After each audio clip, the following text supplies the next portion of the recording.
Jedna od najgorih godina u mom životu, koliki je šok za celu ekipu bio kada smo čuli šta se desilo. Ja nisam odmah shvatila ozbiljnost situacije jer je samo do nas došla informacija da se desio požar. Mislim da ni jedan dolazak u Makedoniji više neće biti isti jer će moje misli uvek biti prosto vezane za tu tragediju.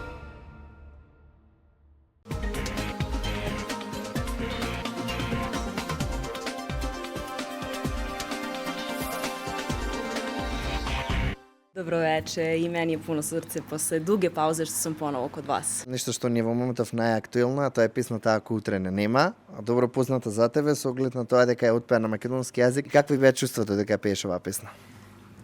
Pa mislim da mogu ljudi lako da pretpostave zbog čega sam se odlučila da pre svega se odlučim da pevam tu pesmu za nastup, a i da na neki način, to jest na takav način najavim prvi nastup koji će nažalost biti bez Panče.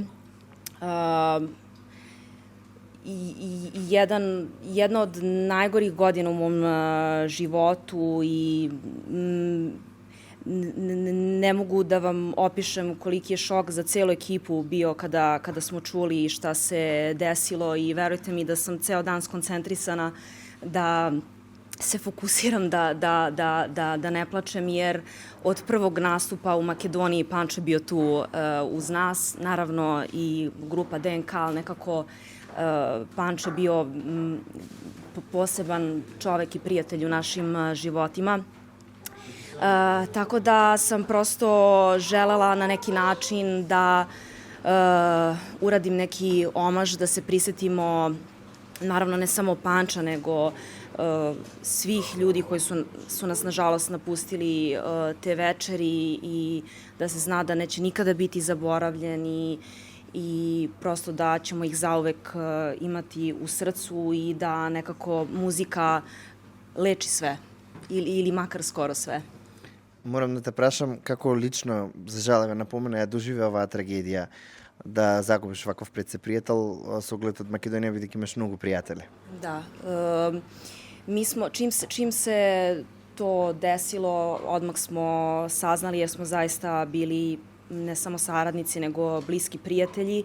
Ja nisam odmah shvatila ozbiljnost situacije jer je samo do nas došla informacija da se desio požar, a nismo znali detalje, tako da moja prva reakcija je bila da mu pišem i nastavila sam tako celu tu noć i jutro kada sam ustala i nadala sam se da ću brzo dobiti odgovor od nekoga iz ekipe, ali se nažalost to nije desilo i nadala sam se svim silama da nije toliko ozbiljno i u tolikoj meri velika tragedija i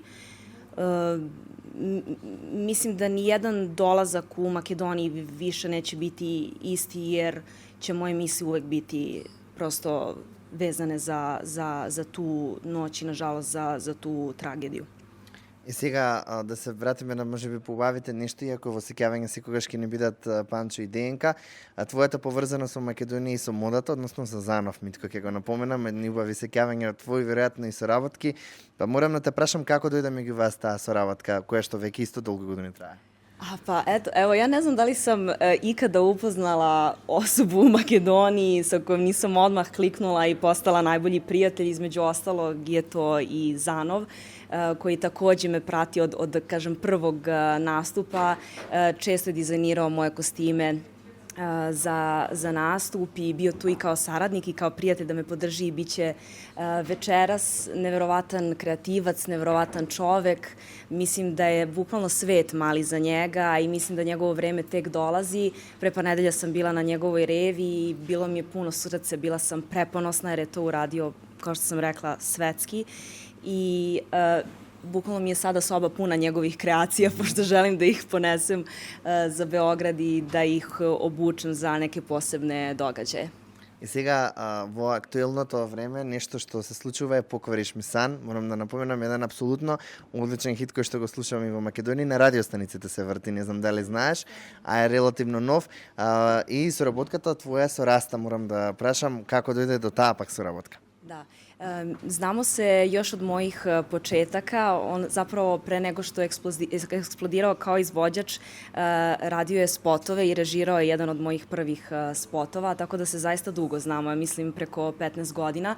I ne znam iskreno kako nismo ranije sarađivali, ali verujem da se stvari dešavaju u pravo vreme i mislim da je sad zaista bio najbolji trenutak za saradnju, jer mislim da sam nekako ja sazrela kao izvođač, da sam mnogo opuštenija u studiju, da se mnogo lakše prepuštam i mislim da su to ljudi prepoznali, da se zbog toga tako proširila pesma. И пред самиот крај морам да те прашам, на прагот сме на новата 2026 година, каде ќе прослави Сарајево 2026 и кои ти се кратко можеби плановите? 31. decembra ću raditi ono što najviše volim, a to je da nastupam sa svojom ekipom koja mi je druga porodica. Bićemo u Podgorici, tamo ćemo i ostati prvih par dana jer nakon nekoliko dana radimo i Budvu. Želim da nekako zaključimo ovu godinu koja je bila, kao što sam već rekla na početku intervjua, jedna od najtežih, kako ne i najteža iz više razloga, ali se nadam da je to dalo neki podstrek prosto za neko novo, bolje poglavlje, da ćemo možda još više ceniti prisustvo određenih ljudi u našim životima i ništa nećemo uzimati zdravo za gotovo. Сара, ти благодарам многу и се гледаме во нека следна прилика. Hvala. Ja sam Sara Jo, a vi gledate Ekskluziv na Jingle TV. Mua.